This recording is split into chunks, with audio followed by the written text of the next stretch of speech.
আজকে আমার বাড়িতে সন্ধ্যাবেলা একটা এরকম কী বলবো সবুজ আলো ছাদের উপরে ব্যবস্থা করা হয়েছে। আমরা একটা এখানে চায়ের আড্ডা বসে আছি, শুধু চা, কারণ সুগারের রুগী আমি।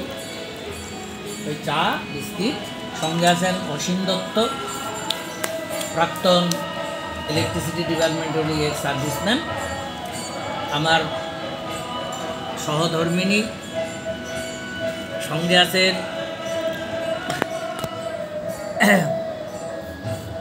আমার বন্ধু প্রতিম চিত্তরঞ্জন সরকার মহাশয়ের স্ত্রী, ও সঙ্গে আছেন আমাদের বেশ খুব ঘনিষ্ঠ বন্ধু শিক্ষক চিত্তরঞ্জন সরকার। তিনি সব কিছুতেই থাকেন।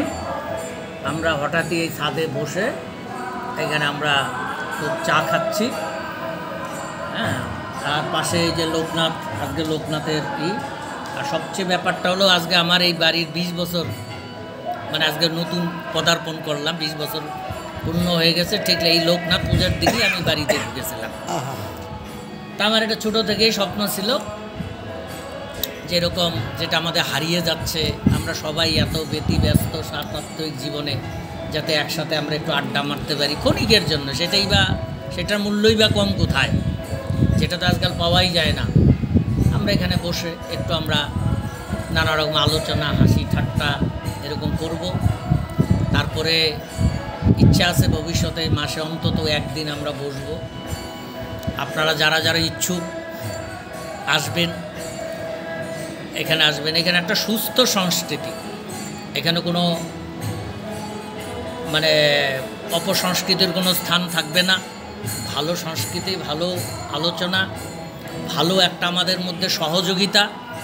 এই আড্ডার মাধ্যমে শুধু যে বিনোদন হবে শুধু তাই নয়, সঙ্গে একটা যে পারস্পরিক ভাব প্রদান, পারস্পরিক একটা যোগাযোগ, মানুষ আপদ বিপদ পরামর্শ বিভিন্ন দিকে আমরা একটা এরকম একটা প্রচেষ্টা আছে। বেশ, হ্যাঁ, এখন মাস্টারমশাইকে বলার জন্য আমি কিছু বলছি। দাদা বলুন, অসীমদা বলুন। বলেছি, আপনি বলুন। বলুন বলুন। এই যে সন্ধ্যার আড্ডা আমাদের কেমন লাগছে? আমার তো আমি ভাবতে পারিনি এরকমটা হবে। আমি একটা অন্য উদ্দেশ্য নিয়ে এসেছিলাম।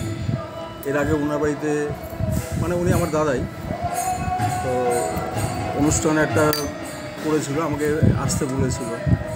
তো তখন আমার এত ভালো লেগেছে যে এই মুহূর্তগুলো তো আর বাইরে কোথাও পাওয়া যায় না, কোনো হলে গিয়েও পাওয়া যায় না, কোনো এরকম কোনো পরিবেশ নেই। এত খোলামেলা একটা বাড়ির ভিতর যে এরকম হতে পারে।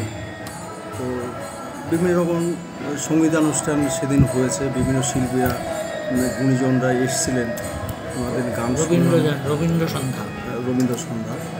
তো বিশেষ বিশেষ গুণীজনের বিভিন্ন সাহিত্য সম্পর্কিত আলোচনা, সেই আলোচনার থেকে আমরা কিছুটা জ্ঞান নিতে পেরেছি। আজকাল তো এগুলো জিনিস চলছেই না, সবাই উচ্চশিক্ষা নিয়ে ব্যস্ত। বাঙালির যে বাংলা ঘরানার যে সাহিত্য আলোচনা, কবিতা, আবৃত্তি, বিভিন্ন রকম যেগুলো আছে, আজকাল আমাদের ছেলেমেয়ে তো সেইভাবে আমরা শিক্ষা দিতে পারছি, সেরকম একটা ব্যবস্থাও নেই। তো রঞ্জিতদা এখানে যে এত সুন্দরভাবে একটা ব্যবস্থা করেছে, আমার মনে হয় শিলিগুড়িবাসীর জন্যে এটা খুব খুব জরুরি। নাহলে আমাদের জাতির বিশেষত্ব যেটা, সেটা কিন্তু দিন দিন হারিয়ে যাবে এবং খুঁজেই পাওয়া যাবে না। তো এই সমস্ত যারা এই ব্যবস্থাগুলো করছে, আমি ওনাদের খুব সাধুবাদ জানাই। আমি নিজে কোনো শিল্পীও না বা সেরকম কিছু জানিও না, জ্ঞান এতটা নেই, তবে আমাকে মুগ্ধ করেছে এরকম একটা ব্যবস্থার জন্য। তো আগামী দিন যদি এরকম ধরনের কোনো অনুষ্ঠানে জানতে পারি, অন্তত শ্রোতা হিসেবে এসে শুনব। এবং যারা শিল্পী হিসেবে যারা প্রতিষ্ঠিত, অন্তত শিলিগুড়িতে, আমি অনুরোধ করব ওনারা যেন এত সুন্দর একটা ব্যবস্থা, এই ব্যবস্থাটাকে যেন আরও মানে উন্নতির দিকে এগিয়ে নিয়ে যান। তাহলে আমাদের সমাজের পক্ষে এবং বাঙালি জাতির যে অস্তিত্ব, সেটা আশা করি রক্ষা হবে।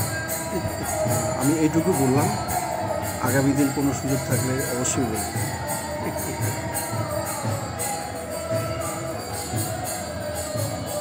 এখন মাস্টারমশাই বলেন কেমন লাগলো আপনার? আজকে এই সন্ধ্যায় আমরা গানের আওয়াজ পাচ্ছি, আবার লোকনাথের উৎসব, এবং সেই সন্ধ্যায় আমরা সারের বাড়িতে আড্ডা মারছি, চায়ের আড্ডা। এখানে বিভিন্ন রকম সমস্যা নিয়ে আলোচনা হলো, উন্নত আলোচনা, উন্নত পরিবেশ নিয়ে আলোচনা, সমাজ নিয়ে আলোচনা, রবীন্দ্রনাথ নিয়ে আলোচনা, তাতে হলো আমাদের নজরুল নিয়ে আলোচনা।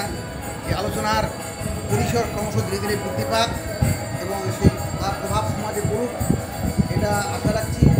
এবং এই সন্ধ্যায় স্যারের বাড়ি যেটা পার হলো আজকে অনেক, সেই শুভেচ্ছা করতে রইল এবং এর স্বীকৃতি করুক এবং স্যারের পরিবারের সবার উন্নতি কামনা করে আজকে সন্ধ্যার আড্ডার ভবিষ্যৎ আরও উন্নতি কামনা করে শেষ করছি। ধন্যবাদ। আপনি কিছু বলেন? আপনার অনুভূতিটা? ভালো লাগলো আজকে এসে দাদার এখানে, এই এত সুন্দর আলোচনা, এগুলো তো আমরা শুনতেই পাই না। যাই হোক, এটা শুনলাম, ওইভাবে অনুষ্ঠান তার একটা প্রস্তুতি নেওয়া হলো। যাই হোক, আশায় রইলাম, এটুকুই বললাম। ঠিক আছে।